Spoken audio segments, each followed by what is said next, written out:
Hey there, say hi to Cookie. I'm here to share with you today a little bit more about my live setup, the instruments I use, and what are they for. Maybe for people who play synthesizers already, there's not much new things here, not many new things here, but yeah, for just whoever is curious about the process of making this kind of music that I do, I just wanted to give you a glimpse of how that is made.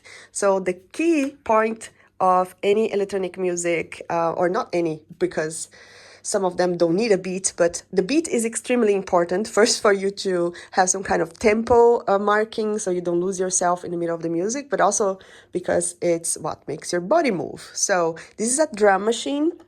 And what it does is that each one of these buttons saved which instruments to play at what time. So, for example, this is the medieval revival pattern that I created for the music I'm working on. And basically, you can change the variations of the sound. For example,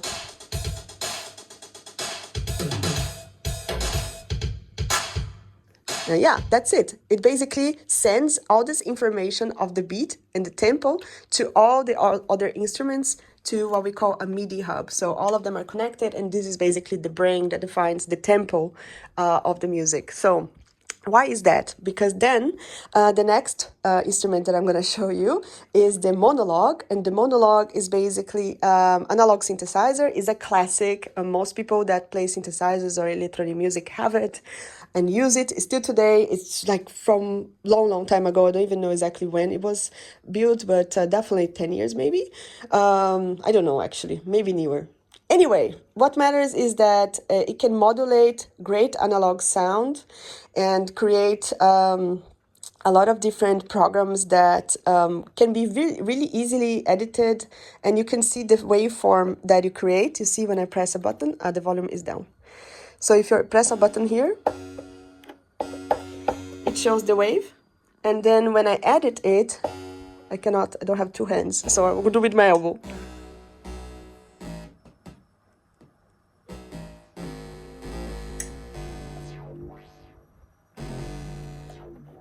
Anyway, it just adds the wave. I just touched the filter, but anyway, it adds the sound and changes the sound accordingly, and you can make a sequence. For example, play.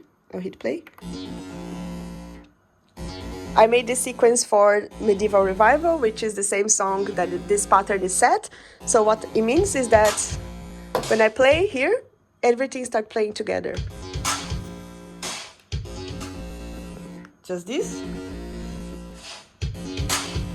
And just this. And that's it from the Monologue. The next instrument that I have is the Kaoscilator. And the Kaoscilator is one of my favorite instruments because it's just so small but so powerful and easy to use. It basically have this pad that when you touch makes sound. So I use this, for example, to create samples on Corvos Comem Meus Olhos, my second track that I launched. And it has a lot of interesting sounds. And you can choose the scale, so it's matching with the sounds that you're playing. So if you know your scale, you can set it up. And you also can record little loops. For example, I recorded this one. And that's it. And it stays playing until I press pause again. And that's it. So yeah, that's the Kaoscilator.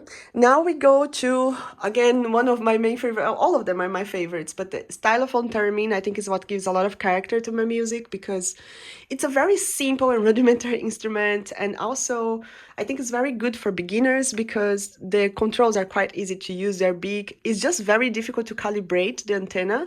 Every time you move this instrument to another area, you have to spend some minutes calibrating because basically you have to adjust this knob and see when there is no interference, so you can actually interact with the antenna, only you, without letting other things interact with it. So when I turn it on, now there's a lot of things on, like a lot of effects. But yeah, that's it. When I put the hand closer, this sound comes, and it also has another sound, which is this button here that many people don't see when I'm playing from the back, which is... Oi, it's too loud. A little bit louder.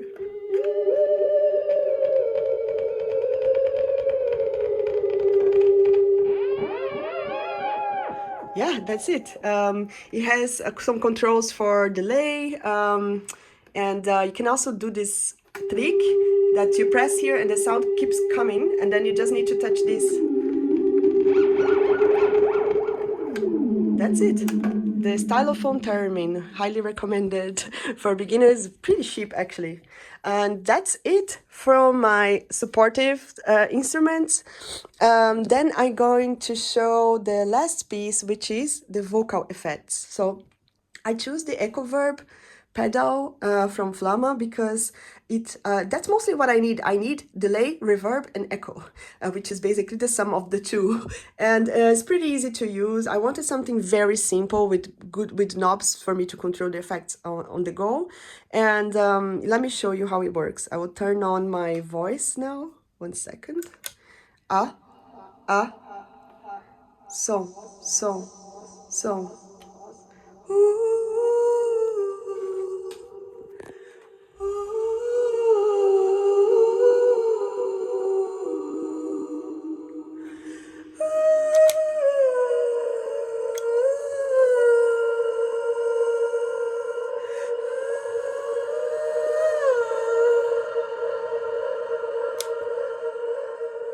So yeah, it basically gives this aerial voice, like a godly-like voice, phantasmagoric.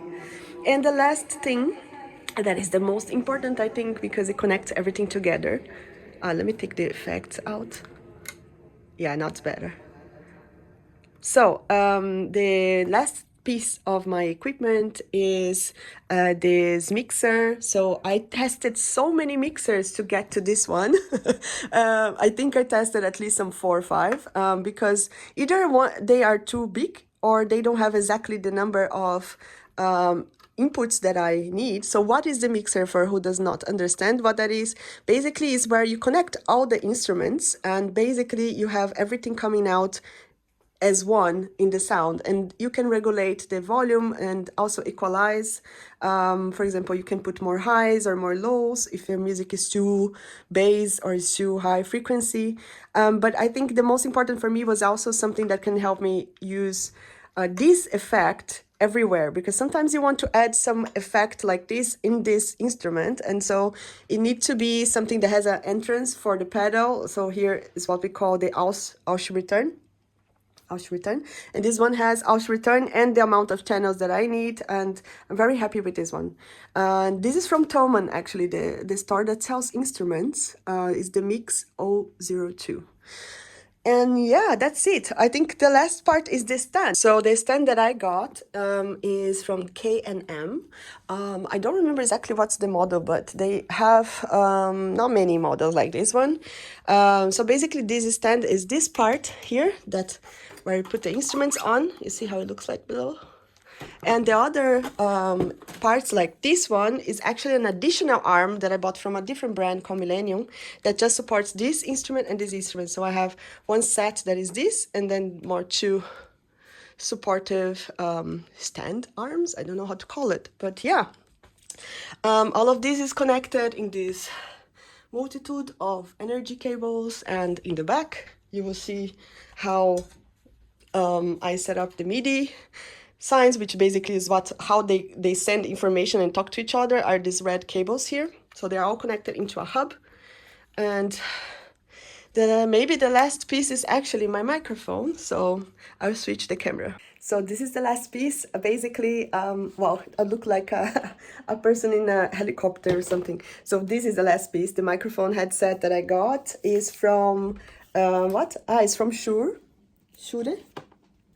It's from Shure, and I tried different models, got a lot of different models that I tried, and this one was good because it has it has a special cable that will enter in this mixer correctly. The others I had to buy a weird adapter, and I didn't really like that idea. So yeah, this is very good because I don't need to be leaning to sing in the microphone, neither I need to worry about my hands being occupied, basically. Yeah, that's it. Maybe Maybe you like this video. If you want to start doing electronic music, ping me. I can give many more tips. It's still a big journey for me. I'm just at the beginning. I don't even will get started with the things that are here in the back. But yeah, this is my favorite. These are my favorite instruments that I use for composing my music.